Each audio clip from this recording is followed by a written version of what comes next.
전북대학교 병원 공공보건의료사업단이 임신 당뇨병 관리 방법을 알려드립니다. 임신 당뇨병은 혈당이 일정 수치 이상으로 올라가는 것이 임신 중 처음으로 나타나는 경우를 말하며 보통 24주에서 28주에 발생하여 출산 후에는 대부분 호전되는 당뇨병의 한 형태입니다. 임신 중 혈당이 높으면 임신부는 양수 과다증 등이 발생하거나 출산 후 2형 당뇨병이 발생할 수 있고 태아는 거대아 등이 발생하거나 출생 후 비만이나 당뇨병 위험이 증가할 수 있습니다. 하지만 혈당 조절을 잘하면 건강한 아기를 출산할 수 있을 뿐만 아니라 임신 중 유지했던 좋은 생활 습관으로 분만 후 당뇨병 예방의 기초가 될 수 있습니다. 임신 당뇨병의 관리 목표는 정상 혈당 유지, 적절한 체중 관리, 정상 혈압 유지, 케톤 관리입니다.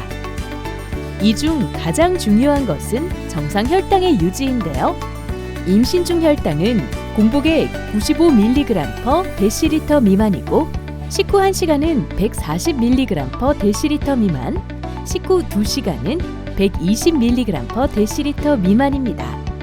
적절한 혈당 조절을 위해서는 4번에서 7번 정도의 식전과 식후 혈당을 측정합니다. 연속 혈당 측정 검사로 목표 내 시간은 늘리고 높거나 낮은 시간은 최소화하는 것이 필요합니다.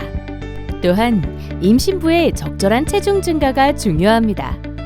체중 증가가 과다하면 과체중아 출산, 임신 고혈압 등 위험이 있고 너무 부족하면 저체중아 출산, 조산 위험성 등이 있습니다. 따라서 적절한 체중 증가는 태아의 정상 성장과 임신 합병증 예방에 필요합니다. 비만도에 따른 적절한 체중 증가를 확인해 보세요. 정상 혈압 유지 역시 중요한 부분으로 임신 중 혈압이 올라가게 되면 태아와 임신부에게 여러 가지 문제를 일으킬 수 있어 관리가 필요합니다. 다음은 케톤 관리인데요. 케톤은 식사량이 적거나 공복 시간이 길어지는 경우 생성되며 태반을 통과해 태아의 신경계 발달에 영향을 줄 수 있습니다. 따라서 혈당이 정상인데 케톤이 나오는 경우 규칙적으로 알맞게 식사를 하는 것이 필요합니다.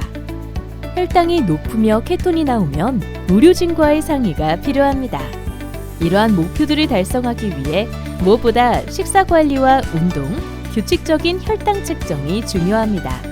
특히 임신 당뇨병 식사 관리는 무작정 음식을 제한하는 것이 아니라 임신부와 태아를 위해 균형 잡힌 영양 섭취를 하는 것입니다.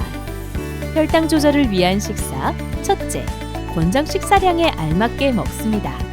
둘째, 매 끼니 영양소를 골고루 먹고 혈당을 빨리 올리는 것들을 피하고 잡곡밥과 같은 섬유소가 많은 복합 당질 형태로 먹는 것이 필요합니다. 셋째, 규칙적인 새끼 식사와 2번에서 4번의 간식으로 공복 시간이 길지 않도록 합니다.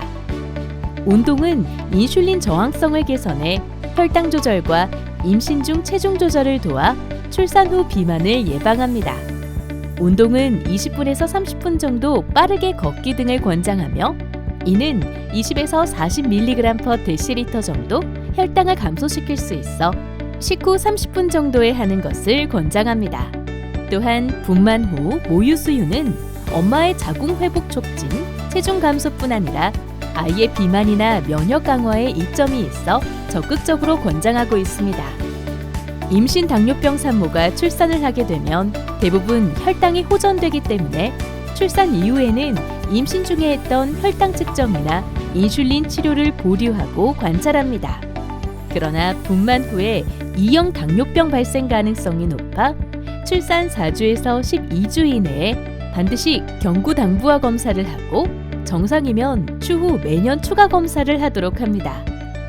체중은 분만 이후 3개월 안에 임신 전 체중으로 감량하고 건강한 식사 관리를 지속하면 당뇨병 예방에 도움이 됩니다.